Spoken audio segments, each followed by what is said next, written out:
Hello, beautiful people. Welcome to the official YouTube channel of I Heart Kenya. Today we are in the kitchen and we're going to be cooking some soft layered butternut chapatis. If you would like to follow along with this recipe, kindly get your ingredients and let's get cooking. So for this simple recipe, you are going to need your butternut, some dhania, oil, sugar and salt, some water, and of course the main ingredient, which is our flour. I would like to extend a warm welcome to new and future subscribers.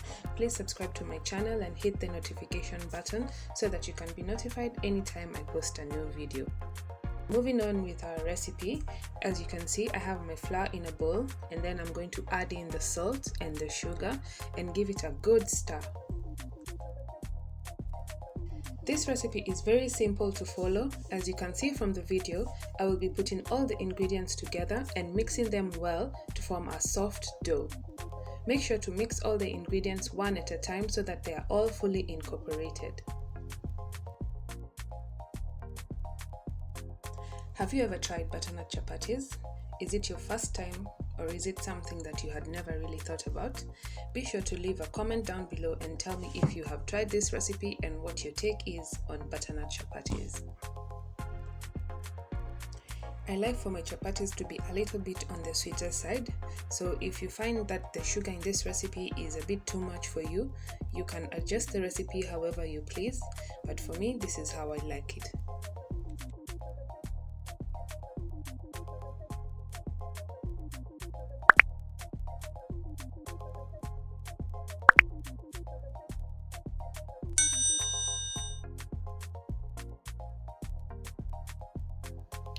Now that we have incorporated all our ingredients together, it's time to add in the water and to knead the dough until it is soft and well formed.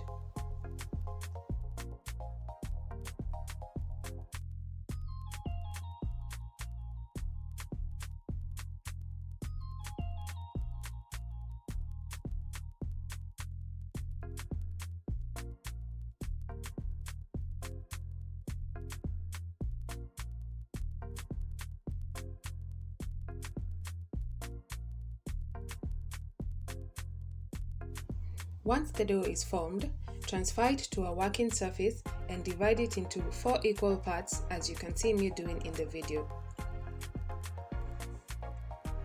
I was preparing a big batch of chapati, so be sure to adjust the recipe according to your needs.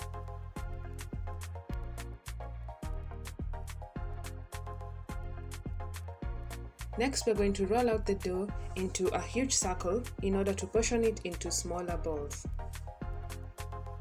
I like to incorporate a little bit of oil into this step. Once we have our balls portioned, it is time to get cooking.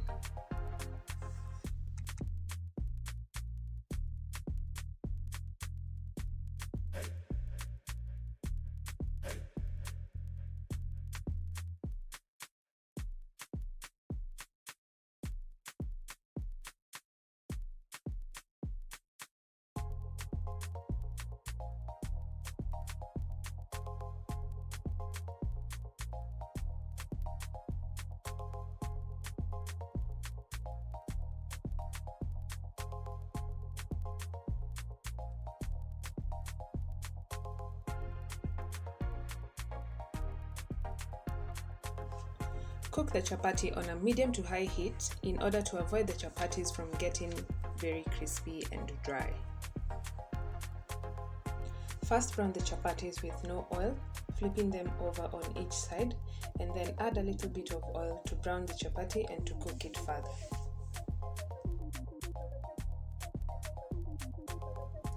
Be sure to store your chapatis well to prevent them from drying out. I like to use the paper from the flour that I have used. You can also use a plastic bag or kitchen towels.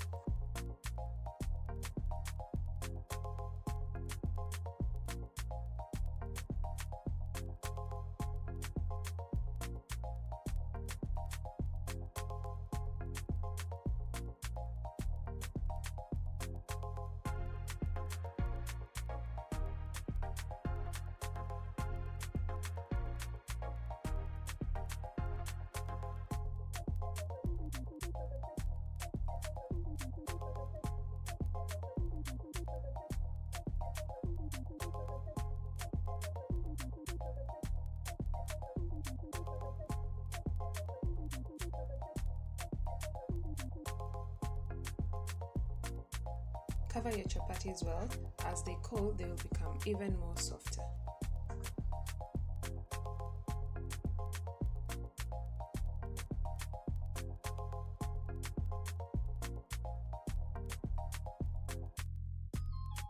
Once your chapatis are done, you can serve them either with beef stew or vegetable stew. Enjoy!